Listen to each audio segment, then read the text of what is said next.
پھر اس کے لیے آسمان کے دروازے کھولنے کی اجازت طلب کی جاتی ہے کہ بھئی جو آسمان کے دروازے ہیں ان کو کھولنے کی جو اجازت طلب کی جاتی ہے تو دروازے کھول دیے جاتے ہیں، اور اس کے بعد ہر آسمان کے فرشتے اسے اگلے آسمان پر پہنچاتے ہیں، حتیٰ کہ مطلب حد تو یہ ہے کہ اسے 7 آسمان تک پہنچا دیتے ہیں۔ تو اللہ تبارک و تعالیٰ فرماتا ہے کہ میرے بندے کا نام اعمال کو جو ہے مقام علیین کیا ہے، ایک علیین 7ویں آسمان میں جو ہے نا زیر عرش، تو کہہ رہے ہیں 7ویں آسمان پر زیر عرش، یعنی کہ ایک مقام کا نام ہے، بہت خوبصورت مقام۔ تو یہ رب تبارک و تعالیٰ کیا فرماتا ہے کہ میرے اس بندے کا نام اس جگہ پہ لکھ دو، ان کے ساتھ لکھ دو، اور اسے زمین کی طرف لوٹا دو، کیونکہ میں اپنے بندے کو اسی سے پیدا کیا ہے۔ یعنی کہ رب تبارک و تعالیٰ فرماتا ہے کہ بھئی میں نے اپنے بندے کو کیا کیا ہے، اسی سے ہی، یعنی کہ اسی مٹی سے پیدا کیا ہے، اور اسی پر انہیں لوٹاؤں گا، اور اسی سے انہیں کیا کروں گا، دوبارہ زندہ کروں گا۔ جیسے کہ جو قیامت کا دن ہے تو کیا کروں گا، بندے کو اسی سے کیا کروں گا، دوبارہ زندہ جو ہے انجام دوں گا۔ پھر حضور اکرم صلی اللہ تعالیٰ علیہ وسلم نے مزید فرمایا، اور بھی بہت ساری چیزیں فرمائی، کہ اس کی روح اس کے جسم میں جو ہے لوٹا دی جاتی ہے، پھر اس کے پاس 2 فرشتے آ کر اسے اٹھاتے ہیں۔ جب وہ واپس سے قبر میں اس کی روح رکھ دی جاتی ہے تو کیا کرتے ہیں، 2 فرشتے پھر اسے آ کر کیا کرتے ہیں، اسے اٹھاتے ہیں، اٹھا کر بیٹھاتے ہیں، اور اس سے پوچھتے ہیں کہ تیرا رب کون ہے۔ کیا پوچھتے ہیں کہ تیرا رب کون ہے؟ وہ کہتا ہے کہ میرا رب اللہ ہے۔ وہ پوچھتے ہیں کہ تیرا دین کیا ہے؟ وہ کہتے ہیں کہ میرا دین اسلام ہے۔ پھر وہ پوچھتے ہیں کہ جو یہ صحاب ہیں یہ کون ہے جو تم میں بھیجے گئے، یعنی کہ حضور اکرم صلی اللہ علیہ وسلم کے بارے میں جو ہے تیسرا سوال ہوتا ہے۔ وہ کہتے ہیں کہ یہ اللہ کے رسول صلی اللہ تعالیٰ علیہ وسلم ہے۔ وہ پوچھتے ہیں کہ تمہیں یہ سب کیسے معلوم ہوا؟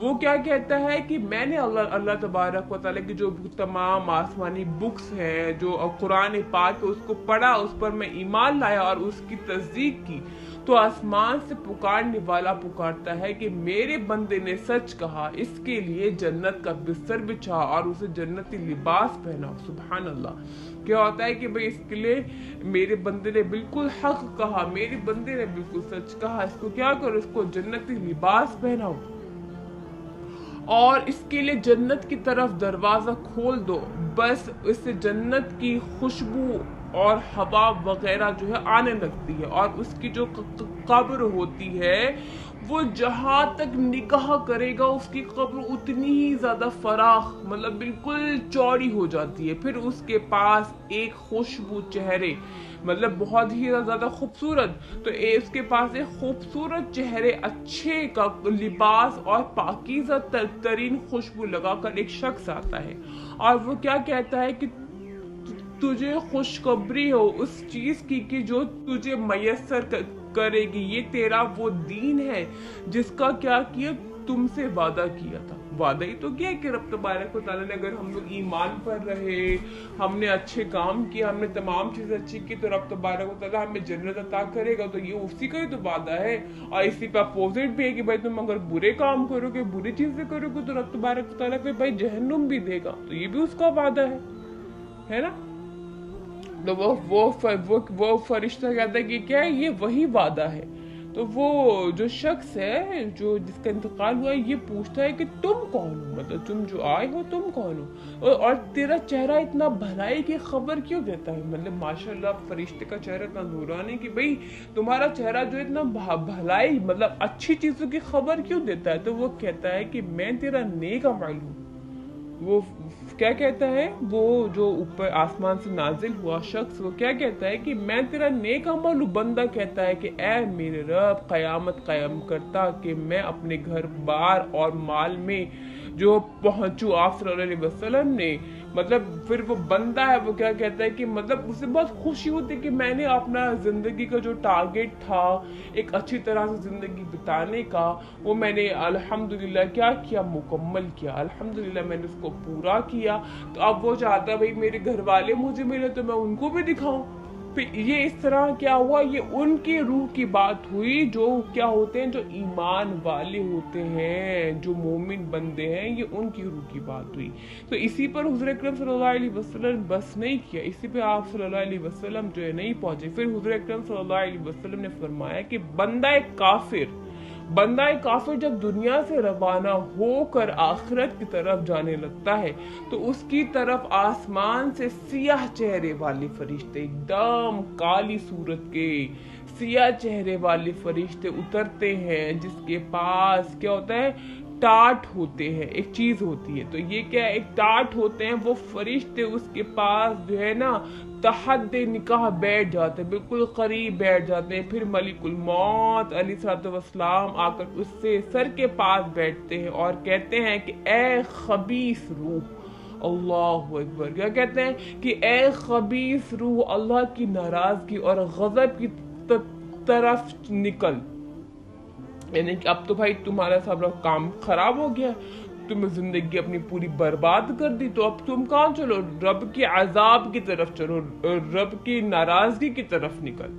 تو وہ روح جسم میں کیا کرتی، چھپتی رہتی ہے۔ جو مردہ ہوتا ہے اس کے جب روح نکلنے کا وقت ہوتا ہے تو وہ جو روح ہے وہ ڈر کے مارے کیا کرتی ہے، بندے کے اندر جسم میں چھپتی رہتی، کبھی یہاں کبھی وہاں، کبھی ایسے کر کے کہیں مجھے پکڑ نہیں لیں، کبھی ایسا نہ کر لیں، کبھی کیسا نہ کر لیں۔ تو بہت بری کنڈیشن ہوتی ہے جس وقت کیا ہوتی ہے، کافروں کی روح نکل رہی ہوتی ہے، بہت بری کنڈیشن ہوتی ہے۔ تو وہ جو روح ہے وہ اس وقت میں کیا رہتی، چھپتی رہتی، یہاں سے وہاں، یہاں سے وہاں۔ پھر ملک الموت علیہ الصلوۃ والسلام اسے ایسے کھینچتے ہیں جیسے کہ گرم، اگر بالکل گرم لوہے میں بھیگی ہوئی ایک سیخ ہو، تو اگر اس پہ اون لپیٹ دی جائے تو کتنی بری طرح جو ہے لپٹ جاتی ہے، اتنی بری طرح۔ اور ویسے ہی جو ہے ایک کانٹوں دار اگر کوئی درخت ہو، بہت زیادہ کانٹے، اس پہ اگر کوئی لباس وغیرہ اٹک جاتا ہے تو کس طرح اس کو ہٹائیں، تو بالکل چرتا ہوا نکلتا ہے، بالکل کھچتا ہوا نکلتا ہے، اس لباس کی بالکل پھٹ جاتا ہے وہ اتنی بری طرح۔ اسی طرح سے جو ہے نا اس کافر کی روح نکل جاتی ہے، بہت تکلیف ہوتی، بہت زیادہ تکلیف ہوتی ہے۔ پھر ملک الموت اسے کیا کرتے ہیں، ایسے کھینچتے ہیں کہ جیسے گرم، بہت بری طرح کھینچتے ہیں۔ پھر جب اسے قبض کر لیتے ہیں تو فرشتے اسے ملک الموت سے کہ ہاتھ میں جو ہے نا پلک جھپکنے کی مقدار بھی نہیں رہنے دیتے، اور اسے لے کر ان جو ہے ٹاٹوں میں ڈال دیتے ہیں، مطلب ایسی چیزوں میں ڈال دیتے ہیں جس میں کیا ہوتا ہے، زمین کی بدترین چیزیں ہوتی ہیں، بدبودار ہڈیاں، گلی سڑی، بہت گندی، تو اس میں جو ہے اس کو ڈال دیتے ہیں۔ اور جب وہ اسے لے کر آسمان کی طرف جو ہے چڑھتے ہیں، جب جاتے ہیں تو فرشتوں کے جس جماعت کے قریب سے وہ گزرتے ہیں تو وہ باقی فرشتے پوچھتے ہیں یہ خبیث روح کس کی ہے، یہ خبیث روح کس کی ہے؟ تو فرشتے کیا کرتے ہیں، اس کا دنیاوی بدترین نام لے کر اس سے کہتے ہیں یہ فلاں